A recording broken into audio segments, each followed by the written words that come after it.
আজকে বিশ্বকবি রবীন্দ্রনাথ ঠাকুরের ১৬৫তম জন্মজয়ন্তী। আমাকে কোনো যোগ্যতাই নেই আর কি, মানে গান করা বা কোনো ইনস্ট্রুমেন্ট বাজানো, ডান্স বা গলা, কোনো যোগ্যতাই নেই। তো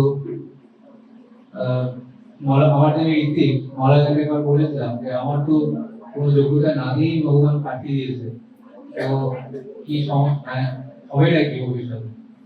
তো মলাগা বলেছিলেন যে একটা মায়ের যদি 5টা সন্তান থাকে, তাদের মধ্যে যে সব থেকে বেশি অযোগ্য তার প্রতি মায়ের যে ওয়াচ, যে দৃষ্টি, সেটা বেশি থাকে।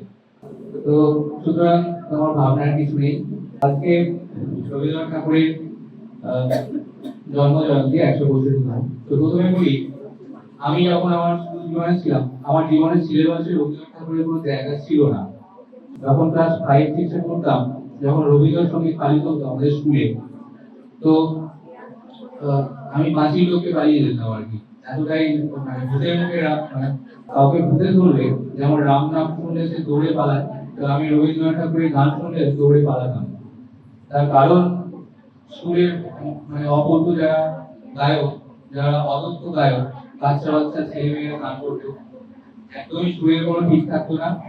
আর তখন খুব চঞ্চল ছিলাম আর কি।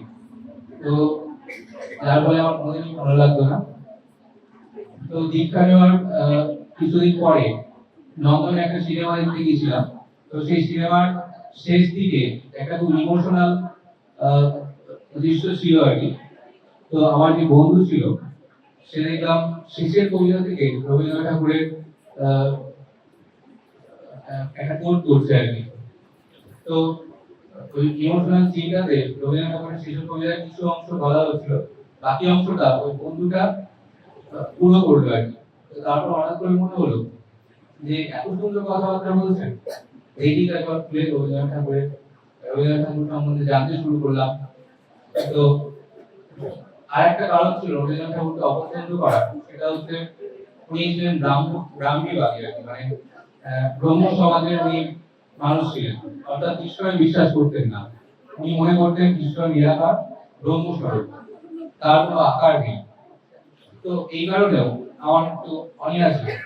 কিন্তু তারপর যখন রবীন্দ্রনাথ ঠাকুরকে নিয়ে রিসার্চ শুরু করলাম, তাকে নিয়ে পড়াশোনা শুরু করলাম, তখন জানতে পারলাম যে মানুষটা ঈশ্বরকে অস্বীকার করে, তার মুখে ঈশ্বর বাণী কি করে শোভা পায়।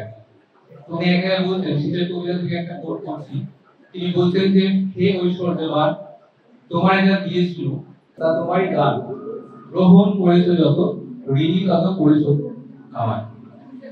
তো এই বাণীটা যখন আমি পড়লাম, তো ঘরে বসে বিশ্লেষণ করতে লাগলাম, কোনো কিছুই বুঝতে পারছিলাম না যে এত সুন্দর বাণী কিভাবে উনি বলতে পারছেন। তারপর আরেকটা উনি কথা বলেছেন, বলছেন যে নরকেও সৌন্দর্য থাকে, কিন্তু নরকবাসীর শাস্তি হলো তারা সেই সৌন্দর্যটা উপভোগ করতে পারে না, বুঝতেও পারে না।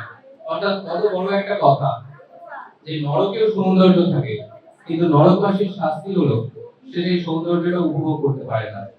তো তারপর থেকে আমার ওনার প্রতি ভালোবাসা বাড়তে থাকলো। আস্তে আস্তে বুঝতে পারলাম যে এই মানুষটা কিভাবে এত ঈশ্বর সম্বন্ধে এত উপর লেভেলে কিভাবে চলে যাচ্ছে। তারপর আস্তে আস্তে ভালোবাসা শুরু হলো। তারপরে আরো পড়তে লাগলাম। অবশেষে মলায়লা আমাকে রবীন্দ্রসঙ্গীত পাঠাতেন। রবীন্দ্রসঙ্গীতের যে মানেগুলো সেগুলো বুঝতে থাকতাম।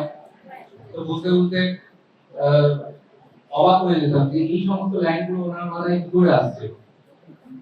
তো ঠাকুরের সঙ্গে রবীন্দ্রনাথ ঠাকুরের একটা ঘটনা আছে, আপনারা সবাই জানেন। ঠাকুর যখন 22 বছর বয়সে সত্যানুসরণ লিখছেন, তো ঠাকুর বাড়ি থেকে একজন সত্যানুসরণ বইটি রবীন্দ্রনাথ ঠাকুরকে গিফট করেছিলেন। তো রবীন্দ্রনাথ ঠাকুর বারবার ওই বইটি পড়ছেন আর বলছেন যে যিনি লিখেছেন বইটা তার বয়স কত। বলা হলো যে 22 বছর বয়স। আবার খানিকক্ষণ পরে আবার রবীন্দ্রনাথ ঠাকুর জিজ্ঞাসা করছেন যিনি এই বইটি লিখেছেন তার বয়স কত। আবার বলা হলো, আবার তিনি একইভাবে দ্বিতীয়বারও জিজ্ঞাসা করলেন যে এনার বয়স কত। অর্থাৎ রবীন্দ্রনাথ ঠাকুর বিশ্বাস করতে পারছিলেন না যে কোনো 22 বছরের এক যুবক তিনি সত্যানুসরণ করে কোনো লেখা লিখতে পারেন। তো যাই হোক, এইভাবে ঠাকুরের জীবনেও রবীন্দ্রনাথ ঠাকুর এসেছিলেন, তার কথা পড়ার সুযোগ পেয়েছিলেন রবীন্দ্রনাথ ঠাকুর।